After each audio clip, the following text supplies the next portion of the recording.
The LST-327 sat low in the water off Salerno on September 9, 1943. Her bow doors open, ramp extended onto the Italian beach. She'd been disgorging Sherman tanks for 40 minutes when the lookout spotted the torpedo wake, 200 yards out, closing fast. The crew had maybe 12 seconds. Not enough time to sound general quarters. Not enough time to close the watertight doors. Barely enough time to realize they were about to die. The torpedo struck amidships on the starboard side, 7 feet below the waterline. 617 pounds of torpex explosive detonated against the hull with enough force to lift the entire ship's midsection 3 feet out of the water. The blast tore through the No. 2 tank hold, vaporized 8,000 gallons of diesel fuel, and sent a pressure wave through the LST's interior that ruptured every light bulb on board simultaneously. 11 men in the engine room died instantly from the concussive shock. The ship settled back into the water, listing 14 degrees to starboard, smoke pouring from the wound. Then nothing happened. The LST-327 didn't break in half, didn't sink, didn't even lose. Her engines kept running, her pumps kept pumping. The hull, which should have fractured along its welded seams and flooded uncontrollably, held together. Within 8 minutes, damage control teams had shored up the bulkheads around the blast zone and stabilized the flooding. The ship limped back to Palermo under her own power with a hole you could drive a jeep through, delivered its surviving crew to the hospital ship, and was back in service after 3 weeks of repairs. If you're enjoying this deep dive into the story, hit the subscribe button and let us know in the comments from where in the world you are watching from today. The Navy's Bureau of Ships received the damage report with confusion bordering on disbelief. LSTs weren't supposed to survive torpedo hits. They were landing craft, essentially giant metal boxes with engines and a bow ramp.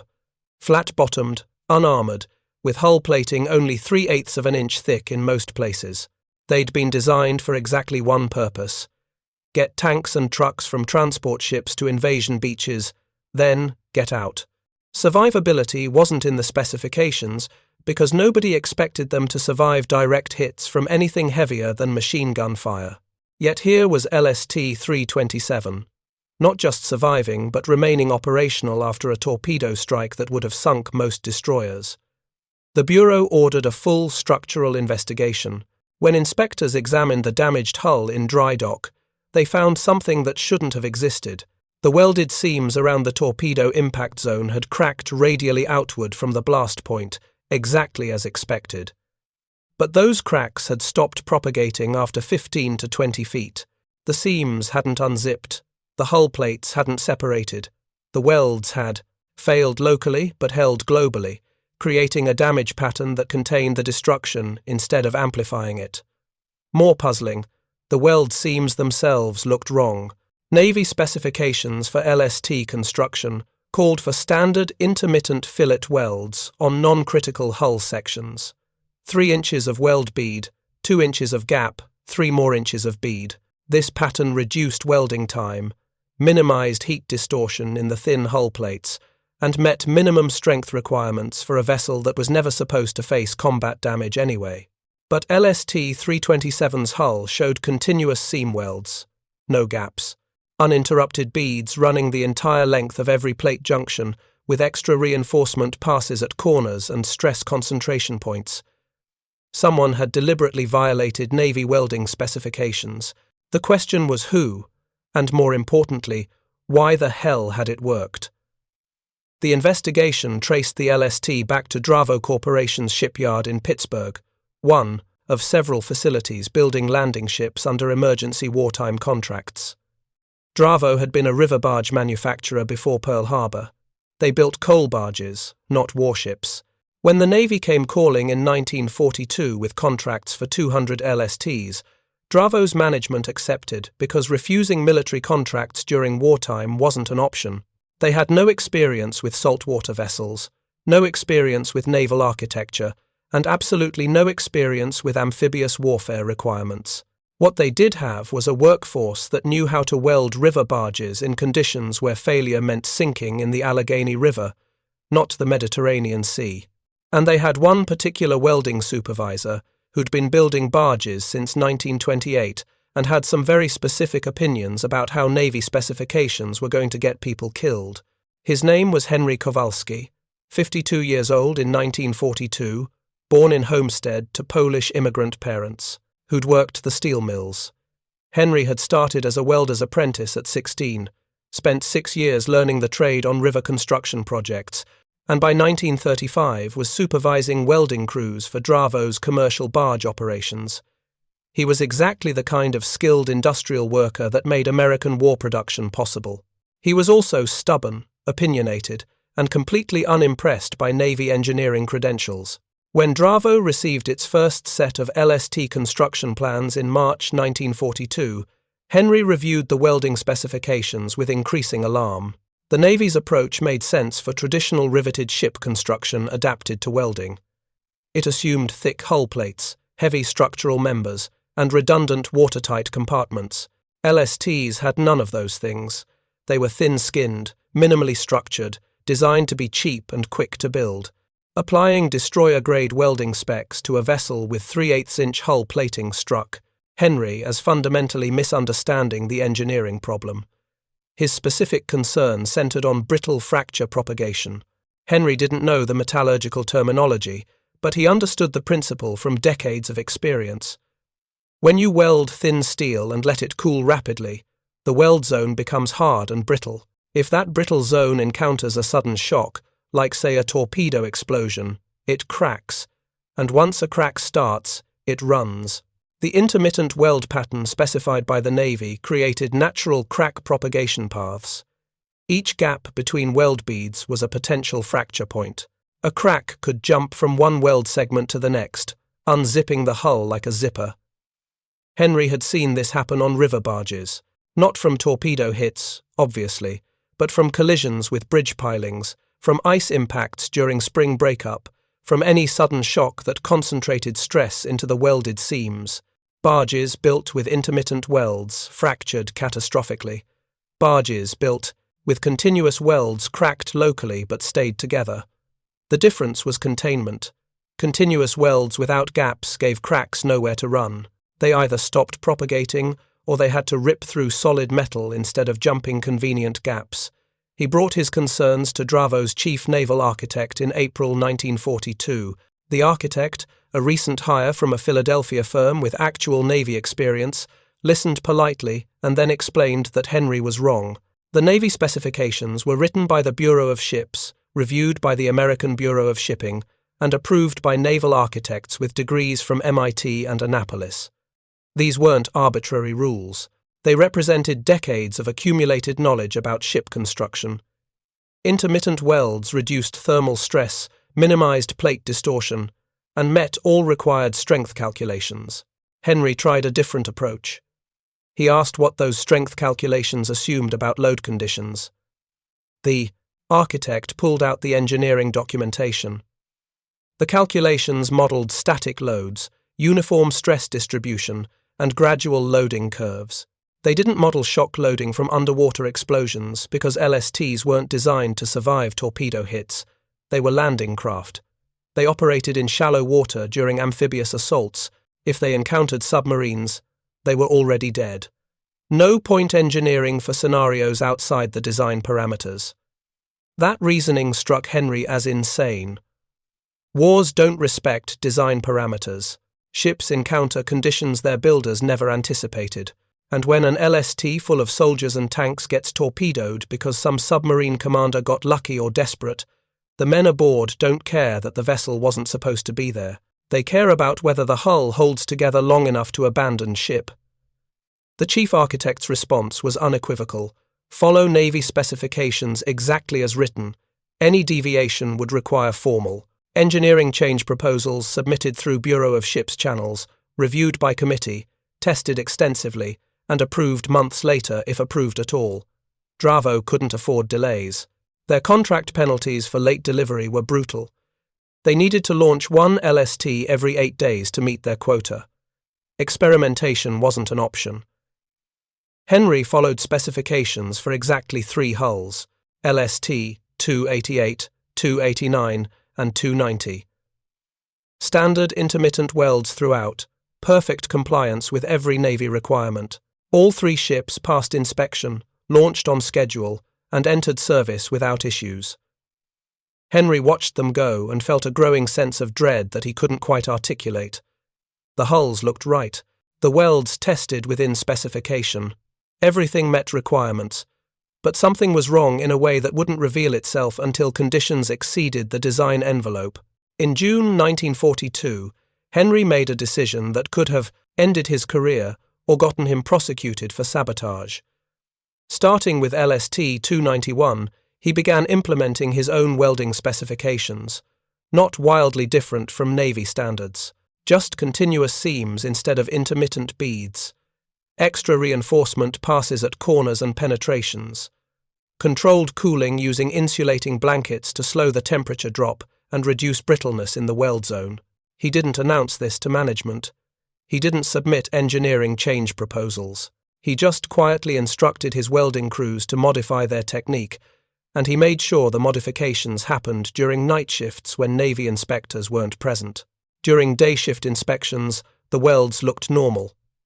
Navy inspectors, checking for compliance, examined weld quality, penetration depth, and visual appearance. They didn't count how many inches of weld bead existed versus how many inches of gap. They assumed compliance with the specifications they'd approved. This deception worked for 3 months. Dravo launched LST 291 through 308, using Henry's modified technique. Then, in September, a particularly thorough inspector noticed that LST 309's hull had no weld gaps in several critical seams. The inspector pulled his measuring tape and started documenting the deviations. By the end of that inspection, he'd identified over 400 specification violations. The Navy's response was swift and predictable. Work stoppage order, effective immediately. Full investigation into specification, compliance across all hulls under construction. Possible criminal charges against supervisory personnel for deliberate sabotage of military contracts. The inspector's report specifically named Henry Kowalski as the individual responsible for unauthorized modifications. Dravo's management faced a nightmare scenario. They had 20 LSTs under construction, 12 more scheduled to launch within weeks, and a Navy contract that could be cancelled if they couldn't guarantee compliance with specifications. Henry was suspended pending investigation. The welding crews were ordered to return to standard intermittent techniques immediately, and everyone waited for the Bureau of Ships to decide whether Dravo would keep the contract or lose it to a competitor who could follow instructions. What saved Henry, what changed everything, was LST 327 surviving that torpedo hit off Salerno. The ship that limped back to Palermo with a massive hole in its hull was hull number 301 from Dravo's yard, built in July with Henry's modified welds. When the Bureau of Ships investigation cross-referenced the damage reports with the specification violation reports, someone noticed the correlation. The LST that survived was built wrong. Every other LST damaged by torpedo or mine strikes had either sunk immediately or suffered catastrophic hull fractures that required months of repair. LST 327 took comparable damage and remained operational. The only significant difference in construction methodology was the welding pattern. The Navy convened a technical board in October 1943 to investigate. Henry was brought to Washington, still under threat of prosecution, to explain his modifications.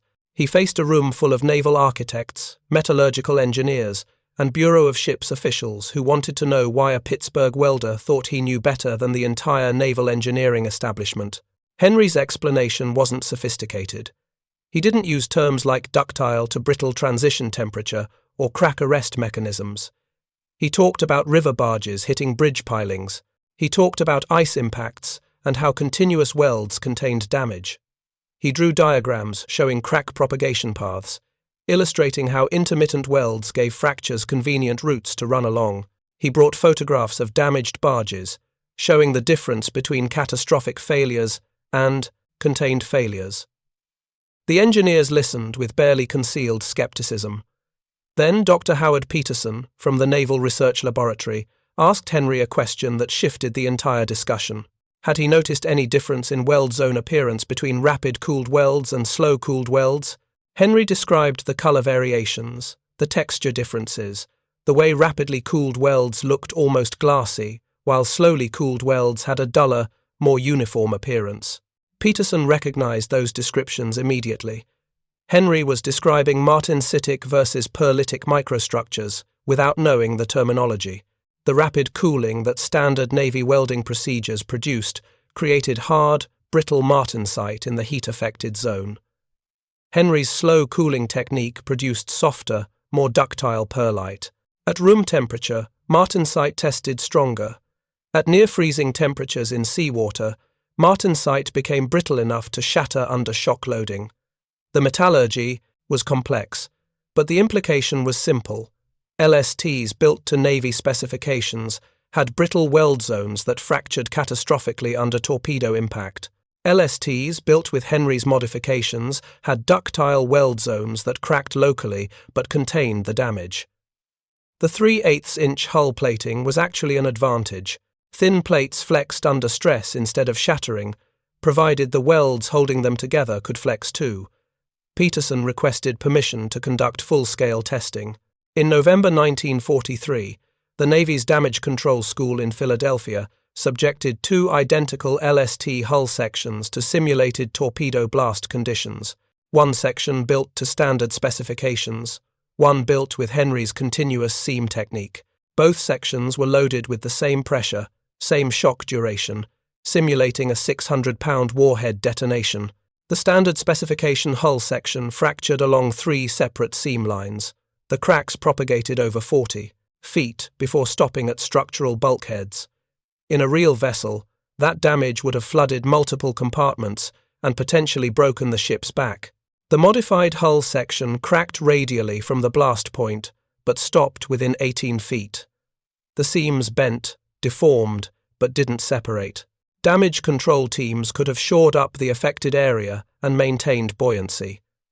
The test results reached Admiral Howard Vickery's desk in December 1943 with a note from Peterson that read, "We've been building LSTs wrong for 18 months." Vickery faced the same institutional problem that had plagued the Liberty ship welding crisis. Admitting the specifications were flawed meant admitting that ships had sunk and men had died because the Navy approved inadequate procedures.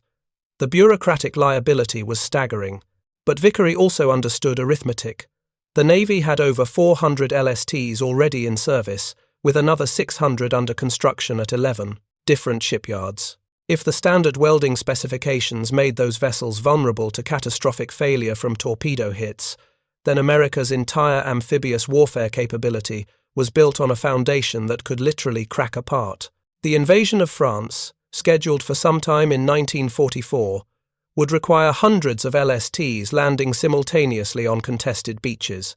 If they couldn't survive mine strikes or torpedo attacks, the entire operation was at risk. Vickery authorized immediate implementation of modified welding procedures across all LST construction, effective January 1, 1944. The official designation was Procedure WLST Modified, buried in a technical bulletin that made no mention of specification violations or the welder who developed the technique. Henry Kowalski's name appeared nowhere in the official documentation. The Navy preferred to present this as an engineering refinement developed through systematic research rather than an unauthorized field modification that happened to work. But changing specifications on paper was the easy part.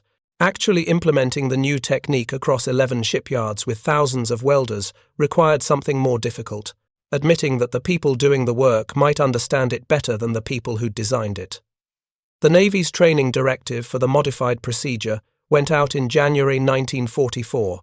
It included detailed instructions on continuous seam welding, controlled cooling rates, and reinforcement requirements at stress concentration points. What made this directive remarkable was a single paragraph on page 7 that represented a fundamental shift in Navy policy.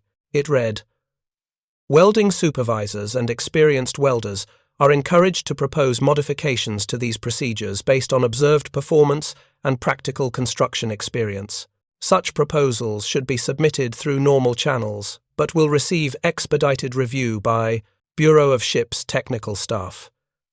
That paragraph, tucked into a routine technical bulletin, quietly acknowledged that people like Henry Kowalski might see things that engineers in Washington would miss.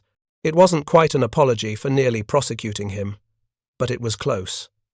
The implementation revealed just how different shipyards had already been adapting specifications to practical reality.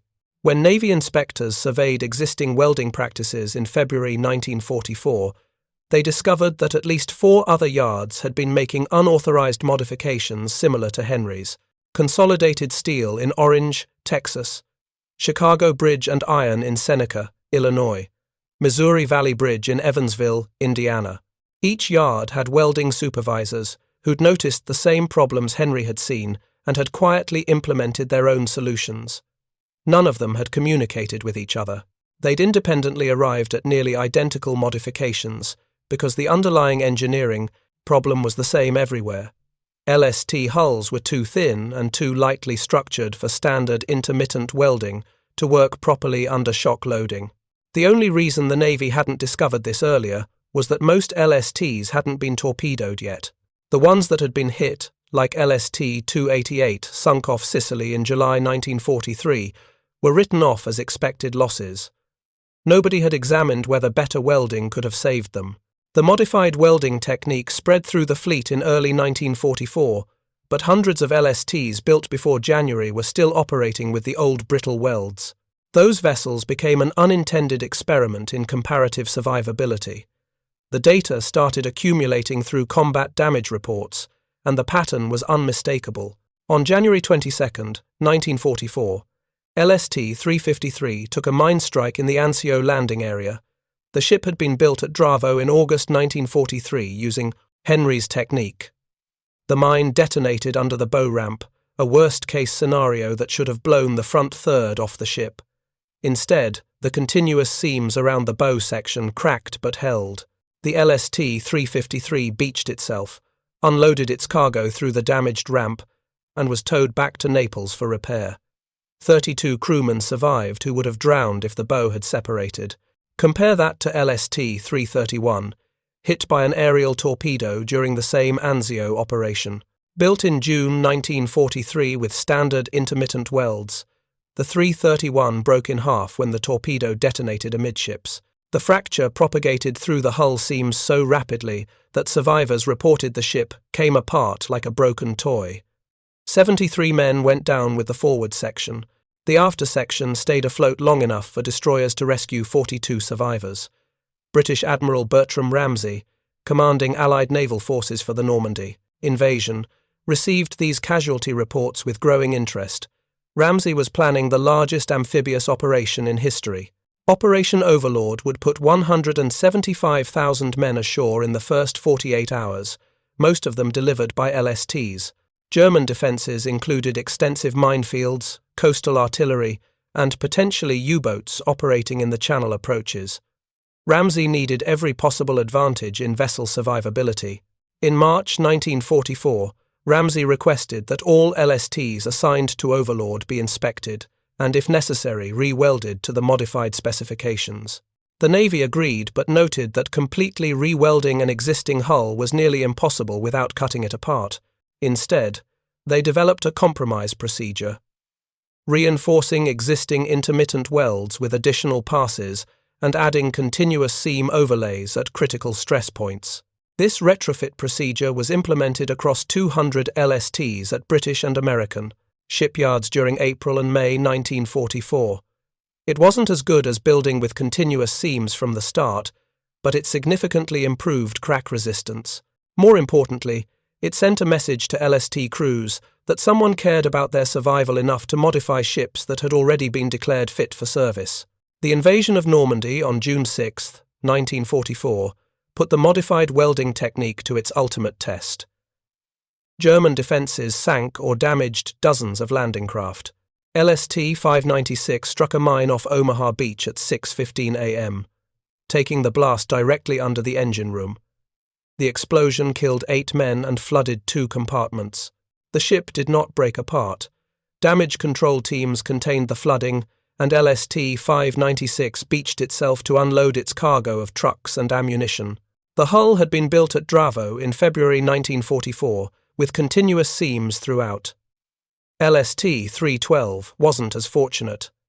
Hit by German coastal artillery fire off Utah Beach, an 88mm shell penetrated the hull at the waterline and detonated inside the tank deck. The explosion itself wasn't catastrophic, but the shock loading propagated cracks through the old-style intermittent welds. The 312's hull fractured in 2 places. She sank in 40 feet of water with her superstructure still visible above the waves, a navigation hazard that had to be marked with buoys. Post-invasion analysis showed that LSTs with modified welds had a 72% survival rate following mine strikes or torpedo hits. LSTs with standard welds had a 38% survival rate for comparable damage.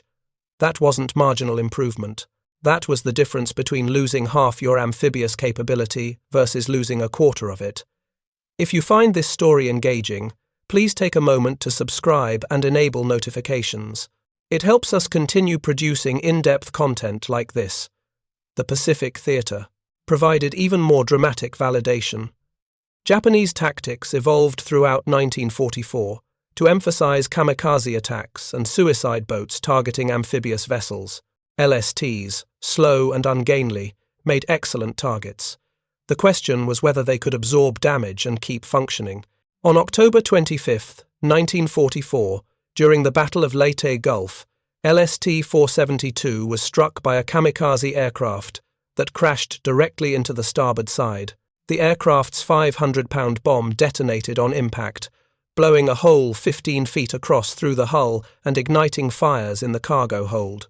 The 472 had been built at Chicago Bridge and Iron in March 1944 using modified specifications. The continuous seams around the impact zone cracked radially but stopped propagating at bulkhead reinforcements. The ship's damage control parties flooded the affected compartments, extinguished the fires, and the 472 remained, operational enough to beach itself at Tacloban and unload its surviving cargo.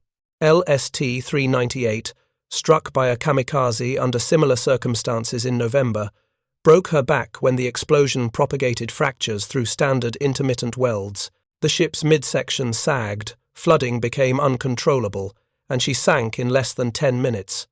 97 men died, many of them trapped below decks when the hull structure collapsed.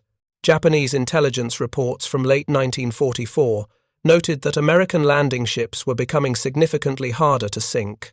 They attributed this to improved damage control training, better firefighting equipment, and possibly improved hull armor. They were wrong on all counts. The difference was happening in weld seams invisible from the outside, modifications made by welders in Pittsburgh and Texas and Illinois who'd never seen combat but understood how metal failed under stress. By December 1944, the modified, continuous seam welding technique had become standard procedure for all welded naval vessels under construction.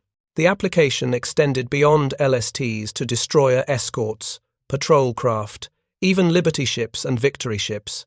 The Bureau of Ships issued revised specifications designated Buship Standard SW-47, which incorporated controlled cooling, continuous seams, and stress point reinforcement across all vessel classes.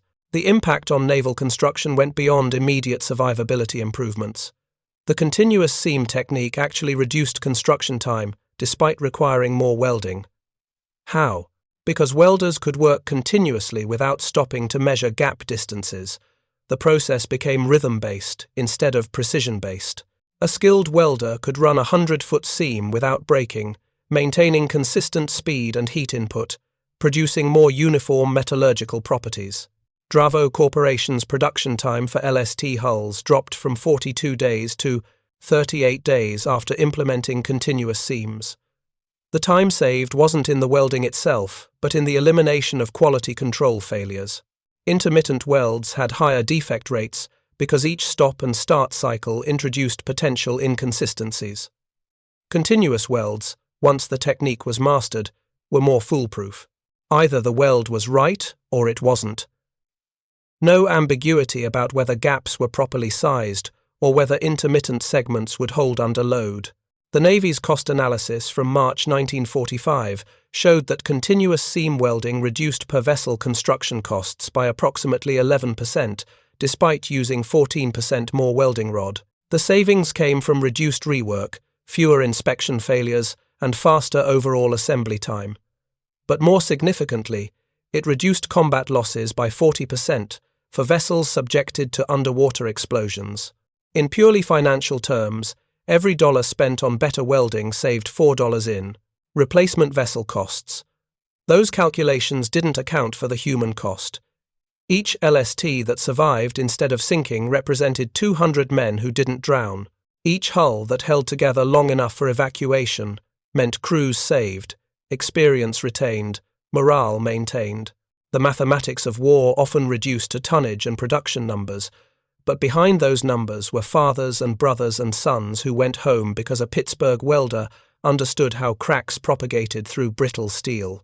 Henry Kowalski never received formal recognition for his contribution.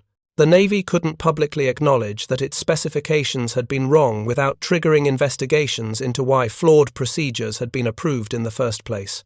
Instead, the Bureau of Ships issued a technical commendation to Dravo Corporation for innovative manufacturing techniques in naval vessel construction. The commendation mentioned no names.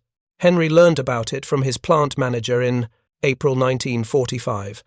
He was told that his suspension had been officially rescinded, that his personnel file would reflect no disciplinary action, and that Dravo was awarding him a $500 war bond for his contributions to production efficiency. The plant manager, reading from a prepared statement, thanked Henry for his dedication to quality and his commitment to continuous improvement. Henry asked if the Navy understood that the modified welds were saving lives, not just saving construction time. The plant manager said yes, they understood. Then he said something that stayed with Henry for the rest of his life. They can't admit you were right because that means admitting they were wrong, but every LST crew that makes it home understands, even if they never know your name. The war ended 4 months later. Dravo's LST contracts were cancelled in August 1945, with 73 hulls still under construction. The shipyard transitioned back to commercial, barge production. Henry stayed on as welding supervisor, training the next generation of workers on continuous seam techniques that had become industry standard. He retired in 1963, lived to see his grandchildren graduate college, and died in 1978 at age 88. His obituary in the Pittsburgh Post-Gazette mentioned 40 years of service at Dravo Corporation and his expertise in river barge construction. It made no mention of LSTs, modified welding procedures, or the hundreds of sailors who owed their lives to his stubborn refusal to follow specifications he knew were wrong. The legacy of Henry's work persists in ways most people never notice. Modern ship construction universally employs continuous seam welding for critical hull structures.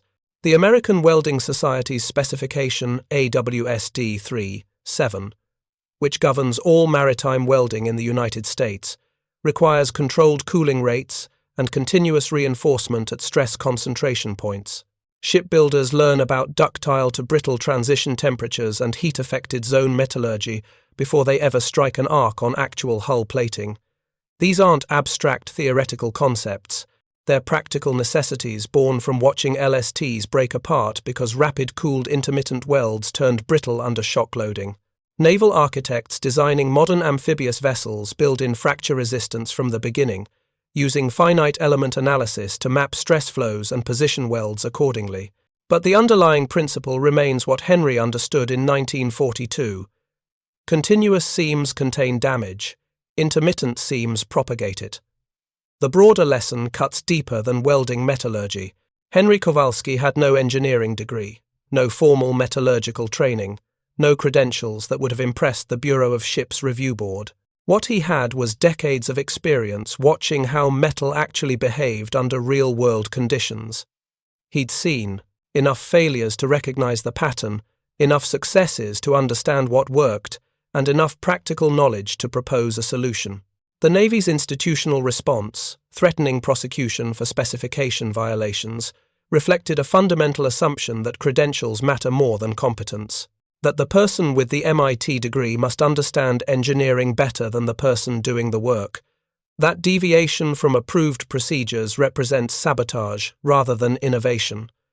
This assumption gets people killed, not just in 1943, but repeatedly throughout industrial history.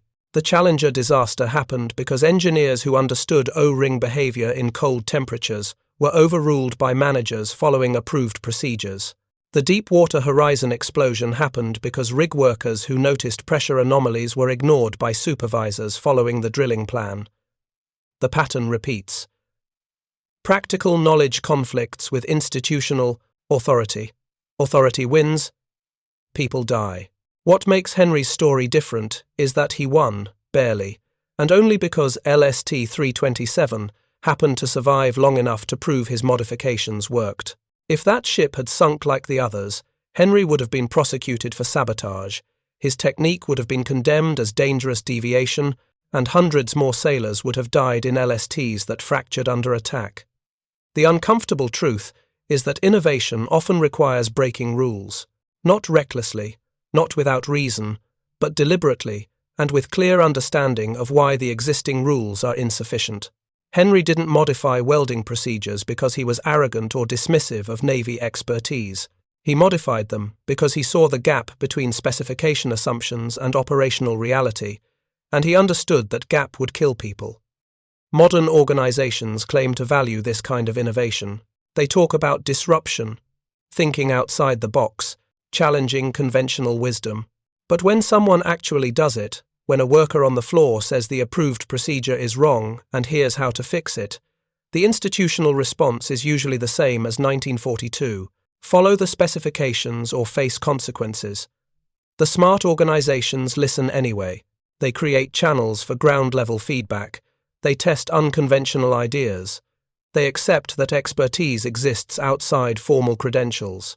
The Navy eventually became such an organization, issuing that directive, encouraging welders to propose modifications based on practical experience. But they only got there after nearly prosecuting the man who saved their amphibious warfare program. LSTs built with continuous seam welds participated in every major amphibious operation from Normandy through Okinawa. They landed troops at Iwo Jima, at Lingayen Gulf, at dozens of smaller islands across the Pacific. They absorbed mine strikes, artillery hits, kamikaze impacts, and kept functioning long enough to complete their missions. The survival rate differential between modified and standard welds remained consistent throughout the war, roughly 70% versus 40% for comparable damage. That 30% improvement represents approximately 900 LST crewmen who survived combat that would have killed them in vessels built to original specifications.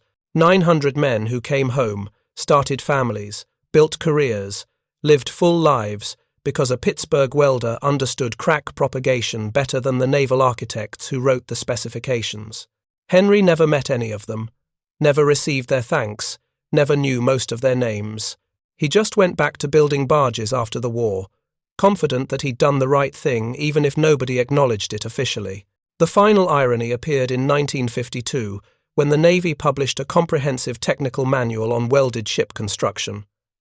The manual, designated NAVShips 25015001, became the standard reference for all naval welding procedures. Chapter 7, covering hull seam welding, described continuous seam techniques with controlled cooling as established best practice developed through extensive wartime experience and metallurgical research. The bibliography listed 17 academic papers, 12 Navy technical reports, and 8 reports from various shipyard engineering departments. It mentioned no individuals by name. The knowledge had been absorbed into the institutional framework, its origins scrubbed clean of the messy reality that it came from a welding supervisor who'd violated specifications and nearly been prosecuted for it. That's how innovation becomes doctrine. The rough edges get sanded off, the conflicts get forgotten, the individuals who took risks disappear into footnotes or vanish entirely. What remains is the technique itself, polished and professional, and properly credited to the right sort of people with the right sort of credentials. But the LST crews knew differently. The men who survived mine strikes and kamikaze hits, who felt their ships flex and crack but hold together, who made it to the beach or back to port because their hulls didn't fracture, they understood something the official history could never quite capture. They understood that sometimes the person who saves your life is someone whose name you'll never know, whose face you'll never see, whose contribution gets buried in technical manuals and credited to committees. They understood that expertise doesn't always come with a diploma, that innovation doesn't always follow approved channels, and that the difference between living and dying can come down to whether someone was brave enough to break the rules for the right reasons. Thank you for watching. For more detailed historical breakdowns, check out the other videos on your screen now, and don't forget to subscribe.